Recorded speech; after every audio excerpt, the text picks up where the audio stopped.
Okay, so I'm just going to have a look at a few more questions on integration for IB standard level.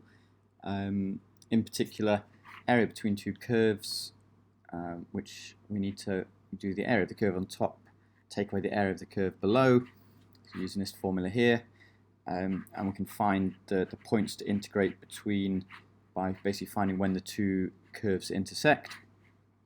And then the second formula we're going to be using is volume of revolution, which is this formula here. Basically square the function between a and b and then times it by pi. And this one, you've got to be careful, always use radians for calculus. Okay, so first question, this is going to be non-calculator. Find the area enclosed between the curves, and it's given us two curves. If it's non-calculator, we're going to have to try and get a rough sketch just to get an idea about what these two graphs are going to look like. So I'm going to start by doing the sketch. I don't need to know exactly what they look like, but just a rough idea. I know that this is minus x squared, so it's going to be curving like this, and then we've got an x squared, so it's going to be curving something like this. Again, I don't actually know where they intersect. I can worry about that in a minute. And then, well, how do I work out where they intersect? I make them equal to each other. That then gives me some sort of equation. I then factorize it. I then get x is 0, x is 2. So I now know that I'm integrating between 0 and 2. And I need to check which is the curve that goes on top. You can see that the one with the minus x squared is the one that's on top. So that's the one that's going to go first. So there we go. So I'm going to put the curve on top, take away the curve below. Now, you could integrate these separately, but it's going to be much easier to try and just simplify this whole thing straight away. So I've got 2 minus 2, they disappear. X minus minus 3x, that's 4x, and minus x minus x squared, sorry, minus x squared gives you minus 2x squared. Yeah, be really careful with your negatives. Minus and minus is going to give you the plus. So there we go. So I'm actually integrating this function. Integrate this function, increase the power, divide by the new power. I get 4x squared over 2 minus 2x cubed over 3 between 0 and 2. And basically stick in 2, 0, everything's going to be 0. So I just get 8 take away 16 over 3. If it's non-calculator, I can make this into a fraction. So 8 is the same as 24 over 3. 24 over 3, take away 16 over 3, 8 over 3. Okay, that's the first question. Next one is a calculator question. So here we go. They're given a function y equals e to the minus x squared. We're told it's enclosed between minus 1 and 1. Volume of revolution. And as long as we remember the formula, which is on the formula book. So there we go. The formula is pi and the integral between a and b of y squared. Stick it on the calculator. So there we go. So between minus 1 and 1, pi times this whole function. Stick it in brackets, put squared there, and give your answer to 3 significant figures. So it's quite easy, 5 marks, as long as you remember the formula for that one. Okay, next one. This one, non-calculator. It's the same sort of idea. They're giving us f of x is root x minus 4. Again, we've got a region between 4 and 10. Okay, so start by writing down this. So we've got between 4 and 10. We've got our function. We're squaring it, and we're timesing it by pi. We've got a square root and a squared, so they're going to just cancel out. So we get x minus 4, and then between 0 and 4. And then it's, again, it should be relatively straightforward as an integration. X goes to x squared over 2, minus 4 goes to minus 4x. This time we're going to put 10 in first, in that bracket, put 4 in with this bracket. And then, again, be careful with your negatives. We've got minus, and then this answer is minus 8, so minus minus 8. So that's going to give us 18. And then worry about times by pi at the end, so it's going to be 18 pi. It's going to be easier just to keep pi outside and then just bring it in at the end. Okay, next question. Find the volume of the container. Same as last time, really. We've got a square root of something, but it's calculated, so we don't even have to do too much work on this one. So we're just going to write down that straight away. So, I mean, there's the square root of 4 minus x squared all over 8. And it's between minus 2 and 2. squared and square root cancel out, so I can just get this thing. And again, just put it on your calculator. 3 significant figures, 4.19. Just a word about kind of notation. Just make it clear to the examiners. You're square rooting the whole thing, so it's not just square root the top. Okay, part B. Actually, this is using something a little bit of different mathematics. We're looking at kind of when a function is increasing. So given as another function now, it's got g dash t equals 0.9 minus 2.5 cos bracket 0.4 t squared. So this is the rate of change in the volume of water. So it's still the same question, but also you've got a new function. And it says the volume of water is increasing for certain values. We need to find out when those certain values are. So we've got a rate of change. So when is the rate of change? When is it increasing? So we want the gradient to be increasing.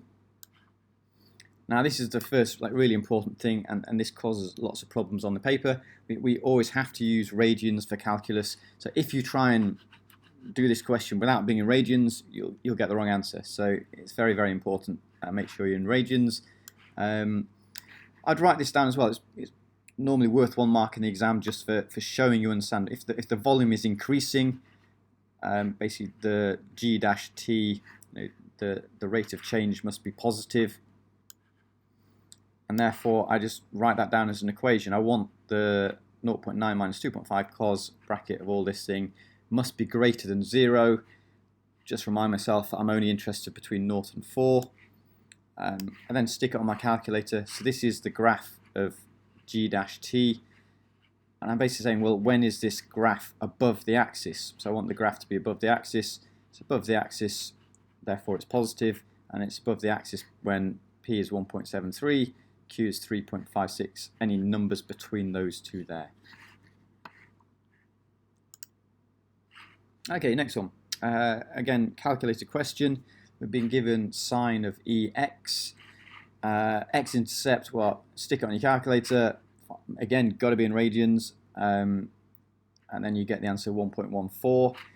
Volume of revolution. Same as last time, as long as we're in radians, nothing else really goes wrong. Remember the formula, we're between 0 and 1.14. Pi times the whole function squared.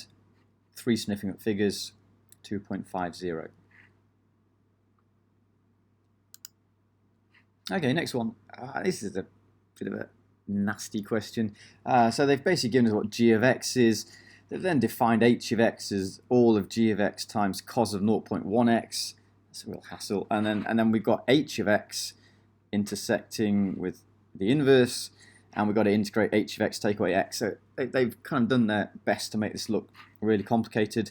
So I mean, where possible, just try and simplify things for yourself. I mean, they've not told us what h of x is explicitly, so let's actually write it down. H of x is g of x, which is this function here, times by cos of 0.1x. So let's actually just write that down. There's h of x, 3 plus ln x over 2 times by cos 0.1x. And as before, anytime we're doing calculus, make sure you're in radians. If you've got coses or sines and you're not in radians, your answers are all going to be wrong, so make sure you've done that. So I've written out what h of x is, and now it's saying integrate from 0.111 to 3.31 of h of x take away x. It's probably worth just being aware what is that giving us. Basically we're finding the area between two functions where h of x is on top, so we're going to get this area here. And really, we just have to put it into the calculator correctly. So there's h of x, which I'd written down before, because it's a bit easier now that I've written it down. There's all of h of x, and I'm taking away x. So I've got to stick all of that into my calculator between 0.111, 3.31. If I do it all correctly, there we go, I get 2.72 to 3 significant figures. Okay. Now part B is actually worth 3 marks, and at first glance it looks difficult. It says, hence find the area of the region enclosed by the graphs of h and inverse h. Well, if you notice, what we've already found is this area here was 2.72. That's literally what we've just done, this area here. And then we need to understand the idea of the inverse function is, in effect, if you sketch h and reflect it in the line y equals x, you're going to get the inverse function. So you can probably see that the inverse function is going to look something like that. It's basically reflected along the line y equals x. Well, if we know that this area here is 2.72, this area here is going to be the same. So therefore, the area enclosed between the two is just twice your previous answer. Now, just worth mentioning on the mark scheme on this one, they actually wanted us to use our more accurate answer. So we'd actually got 2.72 for something and we'd rounded it. The mark scheme actually wanted us to use that answer rather than the rounded answer. So if possible, do that, and therefore we get 5.45. Okay, next question. Says write down the coordinates of A. Okay, we can just basically plot this graph and then use our calculator, and we get this. Remember to put the coordinates, so find the x coordinate and the y coordinate, just find the maximum of this one. Next, find the coordinates of B. Well, they've told us that B is an inflection point. So first step, I'd actually write this down. I want f double dash x equal to 0. So an inflection point, the second differential is 0. It's not a horizontal inflection, so finding the first differential isn't going to help. So I know that I'm going to have to use something with the second differential equal to 0. Okay, so I then actually go, right, let's actually differentiate 2 times. It's a polynomial, so it's not too difficult to do. Differentiate it once, I get this. And then differentiate it again, I get this. And then I'm now saying, right, I want this thing to be equal to 0. If I rearrange this, bring the 6 over here, divide by minus 6, I get x squared is 1. X is plus or minus 1. Well, looking at the graph, it must be the positive answer, therefore x is 1. But again, don't lose your last mark, find the coordinates. So I need to stick in x is 1 into the original function, and I get the y coordinate of 4.5. Okay, so this carries on from the previous question, and now we've got, so there we go, this is what we'd previously done. We know that this point here was 1, this is 1.88 from here. So if possible, label your graph so you can see what's happening. I'm rotating this region between 1 and 1.88. Stick that whole thing in there, just put a squared there, times it by pi, 3 significant figures, and 129. Okay, and then I think this is, the last question. I've been given 2 functions. Here's x e to the minus x, and g of x is minus 3 times this function plus 1. First bit says find p and q. Ideally, kind of do a little sketch from your calculator. So this is it, and ideally be able to see which one's on top. You can see on this one, f of x is on top of g of x for the region that's going to be enclosed. First off, where do they intersect? 3 significant figures, p 0.357, q equals 2.15. And then as long as we've got everything else done, we know that f of x is on top. So I'm going to put this function here first. Be careful with your brackets and your negatives, so take away all of this function. In fact, be careful with your negatives, so that should have a negative there. So we go, so we've got, this is f of x, take away the function of g of x. So this is minus 3 times x e minus x plus 1. If you stick it all into your calculator, we should get 0.538. So again, 3 significant figures.